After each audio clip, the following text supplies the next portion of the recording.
নমস্কার। এখন আবার একটা ভিডিও আর আপডেট নিয়ে আসা। ইস্ট বেঙ্গলের খবর দেবো। ইস্ট বেঙ্গলের বিদেশির খবর, মোহনবাগানের খবর রয়েছে অতি অবশ্যই আমার এই ভিডিওতে।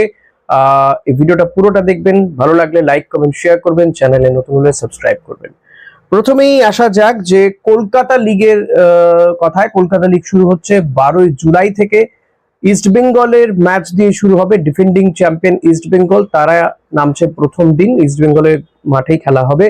জর্জ টেলিগ্রাফের ম্যাচ দিয়ে কিন্তু কলকাতা লিগ ওপেন হচ্ছে বলে জানা যাচ্ছে। এবং কলকাতা লিগের খেলাগুলো দেখা যাবে নাম্বার 10 স্পোর্টস অ্যাপে। মাত্র 150 টাকা দিয়ে কিন্তু আপনি পুরো কলকাতা লিগের ম্যাচগুলো দেখতে পারবেন। এর আগের বার আমরা দেখেছি SSEN অ্যাপে দেখা গিয়েছিল প্রচুর টাকা দিতে হয়েছিল, কিন্তু সেভাবে টেলিকাস্ট হয়নি, বা খেলা দেখার সময় প্রচুর গ্লিচেস আনা টানা নানান রকম সমস্যা তৈরি হয়েছিল। এমনকি এই স্পোর্টস অ্যাপে একটা দুর্নীতিরও গন্ধ পাওয়া গিয়েছিল পরবর্তীতে। তো শেষমেশ এই নাম্বার 10 স্পোর্টস অ্যাপ, এই অ্যাপে দেখা যাবে কলকাতা লিগের খেলাগুলো। এখন দেখা যাক যে কম পয়সা তারা দিচ্ছে, কতটা ভালো প্রোডাকশন তারা দিতে পারে, সেটাও কিন্তু একটা বড় বিষয়।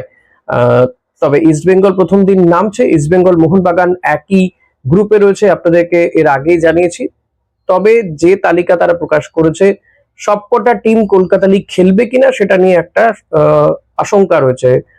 যেমন আপনাদের বলতে পারি সুরুচি সংঘ কিংবা শ্রীভূমির মতন টিমগুলো তারা আদৌ কি খেলবে, এটা নিয়ে কিন্তু একটা আশঙ্কা রয়েছে। এবার যদি আসি মোহনবাগানের কথায়, মোহনবাগানে লালিয়ান জোয়ালা ছাংতে অলমোস্ট ধরে রাখুন ফাইনাল হয়ে গিয়েছে।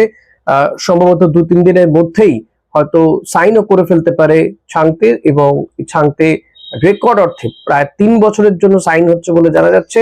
6 কোটিরও বেশি টাকা দিয়ে ছাংতেকে নিচ্ছে মোহনবাগান সুপার জায়ান্ট।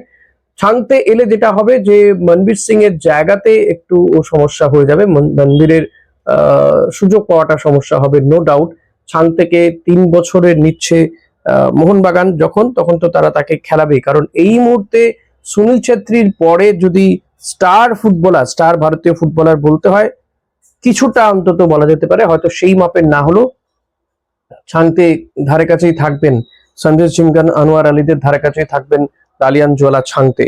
তো ইহানো ছাংতেকে পেতে বহুদিন ধরেই ঝাঁপিয়ে রয়েছে মোহনবাগান। ইস্ট বেঙ্গলও কিছুটা ঝাঁপিয়েছিল, কিন্তু ইস্ট বেঙ্গল যখন দেখেছে তার হাইপ বাড়ছে, দাম বাড়ছে, তো সেই সময় সেই জায়গা থেকে সরে আসে ইস্ট বেঙ্গল। আপাতত মোহনবাগান এই রেসে ছিল। মোহনবাগান এবং মুম্বাই সিটি এফসি তে ছাংতে যেহেতু খেলে, তো মুম্বাই সিটি এফসি তাকে ধরে রাখতে চাইছিল, কিন্তু তাকে এই মুহূর্তে ছেড়ে দিয়েও তারা বিপুল অর্থ পাবে। কারণ এখনো ছাংতের সঙ্গে মুম্বাইয়ের 1 বছরের চুক্তি ছিল, ফলত বিপুল ট্রান্সফার ফি দিয়েই কিন্তু ছাংতেকে নিতে হবে মোহনবাগান সুপার জায়ান্টে, এমনটাই কিন্তু জানা যাচ্ছে। 3 বছরের চুক্তিতে এই মিজো ফুটবলার আসছে মোহনবাগান সুপার জায়ান্টে। হয়তো বুঝতে পারছেন যে এবারের মোহনবাগান টিমটা কিন্তু ধারে ভাড়ে অনেকের থেকেই অনেকাংশে এগিয়ে থাকবে। এটা মানে বলতে কোথাও দ্বিধা নেই, দ্বিধা হওয়ার কথাও নয়। কারণ তারা ইতিমধ্যে মিগুয়েলকে তুলে নিয়েছে, আজকে অ্যানাউন্সমেন্ট হয়ে গেছে, সেটা আপনাদেরকে আগের ভিডিওতেই জানিয়েছি। বিদেশি কোটা অলমোস্ট ফুলফিল হয়ে গেছে। একজনের জায়গা রয়েছে, সেই একজন হয়তো স্ট্রাইকারই তারা নেবেন, বা ডিফেন্সে কোনো প্লেয়ারকেও নিতে পারেন। একজন striker already they have, Jamie McLaren.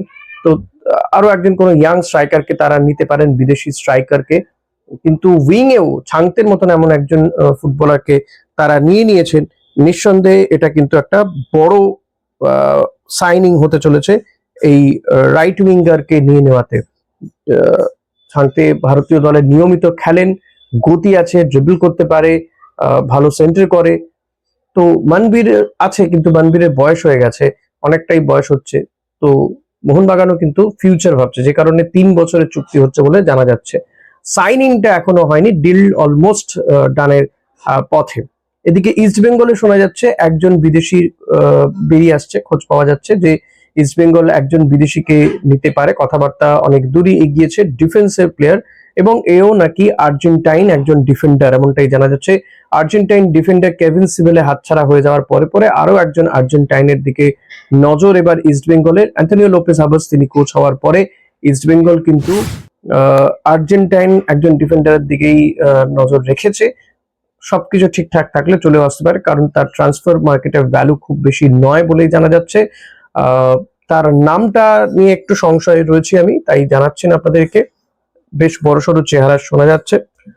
তো দেখা যাক এখন কত দ্রুত এই ধরনের কোনো অ্যানাউন্সমেন্ট হতে পারে, কারণ আমরা দেখেছি যে আমাদেরও এক্সপেকটেশনের বাইরে গিয়েও ইস্ট বেঙ্গল বেশ কয়েকজন ফুটবলারের নাম ইতিমধ্যে ঘোষণা করে দিয়েছে। তো এই ট্রান্সফার মার্কেটে অনেক কিছুই হচ্ছে। ইস্ট বেঙ্গল এমন অনেক দেশীয় ফুটবলারকে সাইন করেছেন যাদের কথা ভাবতেই পারিনি আমরা। তো দেখা যাক ইস্ট বেঙ্গলের বিদেশি যে কোটাটা, কারণ ইস্ট বেঙ্গলের কিন্তু এখনো 4 জন বিদেশির জায়গা খালি রয়েছে, যে কোনো একজন মানে আরো 4 জন বিদেশিকে নিতে পারে। এখন ইউসুফ ইসেজারি তাকে রাখা হবে কিনা জানি না। অ্যান্টন সোসবার্গকে ছেড়ে দেওয়া হচ্ছে, থ্যাংক ইউ জানিয়ে দেওয়া হচ্ছে। ইউসুফের ক্ষেত্রে কিন্তু সেটা জানানো হয়নি, তবে তার সঙ্গে কথাবার্তা হচ্ছে কিনা সেটাও জানা যায়নি, এটাও ঠিক। কিন্তু তবে ইউসুফ ইসেজারি সে কিন্তু নিজে খেলতে চায়, যথেষ্ট ভালো footballer, golden boot winner last ISL এর। ইস্ট বেঙ্গলকে চ্যাম্পিয়ন করার ক্ষেত্রে বিরাট বড় ভূমিকা তার ছিল, 13 ম্যাচে 11টা গোল। তো এহেন ফুটবলারকে ছেড়ে দেওয়াটা কি খুব ঠিক হবে? আমার মনে হয় না। যাই হোক, আমার মনে হয় অন্তত চ্যাম্পিয়ন টিমের এই 2-3 জন বিদেশিকে রাখা উচিত ছিলই। সবাইকেই ছেড়ে দেওয়া হয়েছে, একমাত্র মোহাম্মদ রশিদ রয়েছে। লেটস সি কি হয়, ইউসুফ ইসেজারিকেও নিতে পারে কিনা ইস্ট বেঙ্গল। তো এখনো অনেকগুলো দিন বাকি রয়েছে, অ্যানাউন্সমেন্ট চলছে। তবে ডুরান্ড কাপ খুব বেশি দেরি নয়, তাই ইস্ট বেঙ্গল প্র্যাকটিসে নেমে পড়বে। মোহনবাগান তো প্র্যাকটিস করছে, সিনিয়র প্লেয়াররা তারা প্র্যাকটিসে চলে আসছে একে একে। ইস্ট বেঙ্গলও প্র্যাকটিসে নামবে বলেই জানা যাচ্ছে। লেটস সি কত তাড়াতাড়ি তারা প্র্যাকটিসে নেমে, বিদেশিরা কবে মধ্যে আসে, এবং টোটাল টিমটা অন্তত দিন 12 তারা প্র্যাকটিস করবে, কারণ 25শে জুলাই হচ্ছে গিয়ে খেলা।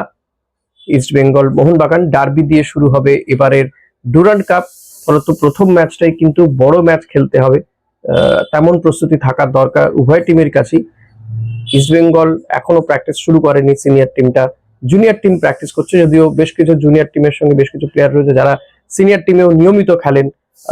যেমন আপনি বলতে পারেন পিভি বিষ্ণু রয়েছে, কিংবা আরো বেশ কিছু প্লেয়ার তারাও প্র্যাকটিস করেন এই জুনিয়র টিমটার সঙ্গে। তো দেখা যাক কতদিন, যেহেতু সময় কম, আর 2-1 দিনের মধ্যেই প্র্যাকটিস করবে। প্র্যাকটিসে নামবে 12ই জুলাই থেকেই নামার কথা প্র্যাকটিসে, যেদিন জুনিয়র টিমটা খেলতে নামবে সেদিন থেকেই। তো এত কম সময় হাতে, সময় কম রয়েছে, ডুরান্ড কাপ খেলতে হবে, ভালো করে খেলতে হবে। অন্যান্য টুর্নামেন্ট গুলোতেও ভালো ফলাফল করতে হবে, কারণ গতবারও কিন্তু ইস্ট বেঙ্গল এই টুর্নামেন্ট গুলোতে যথেষ্ট ভালো ফলাফল করেছিল। কোনোটাতে সেমিফাইনালে, কোনোটাতে ফাইনালে গিয়েছিল, শেষমেশ আইএসএল চ্যাম্পিয়ন হয়েছিল। তো সেদিকটা মাথায় রেখে তারা এগোবে। আর আইএসএল নিয়ে তো তোড়জোড় চলছে, ক্লাব জোটের সঙ্গে চুক্তিও হয়ে গেছে। এখন ফেডারেশন বলে দিয়েছে যে টাকা প্রতি বছর দিতে হবে, অর্থাৎ এই বছর 1,10,00,000 টাকা দিতে হবে, 50% টাকা কিন্তু দিয়ে দিতে হবে এই মাত্র 22 তারিখের মধ্যে বোধহয় দিয়ে দিতে হবে এআইএফএফ কে। তো কতগুলো টিম সেই টাকা দিতে পারে? 55 কোটি টাকা, সরি 55 লক্ষ টাকা, 1,10,00,000 টাকা, 55 লক্ষ টাকা দিতে পারে, সেটাই এখন দেখার। কারণ অনেক টিমই কিন্তু এক্ষেত্রে একটু সমস্যার মধ্যে রয়েছে, যেমন ডায়মন্ড হারবার এফসি, মোহামেডান, যদিও মোহামেডান রেলিগেট হয়ে গেছে। ডায়মন্ড হারবার কিংবা কেরালা ব্লাস্টার্স এর মতন টিমগুলো কি অবস্থা, সেটা কিন্তু একটু সমস্যা হতে পারে। ফলত একটা আশঙ্কা দেখা দিয়েছে যে আদৌ কি 14টা টিম খেলতে পারবে এবারের আইএসএল। দেখা যাক, এখন অনেকটা সময় বাকি রয়েছে। 4ঠা সেপ্টেম্বর থেকে শুরু হবে আইএসএল। সো লেটস সি কি হতে পারে। এই ছিল আজকের ভিডিওর আপডেট। ভিডিওটা ভালো লাগলে লাইক, কমেন্ট, শেয়ার, চ্যানেলে নতুন হলে সাবস্ক্রাইব। Thank you.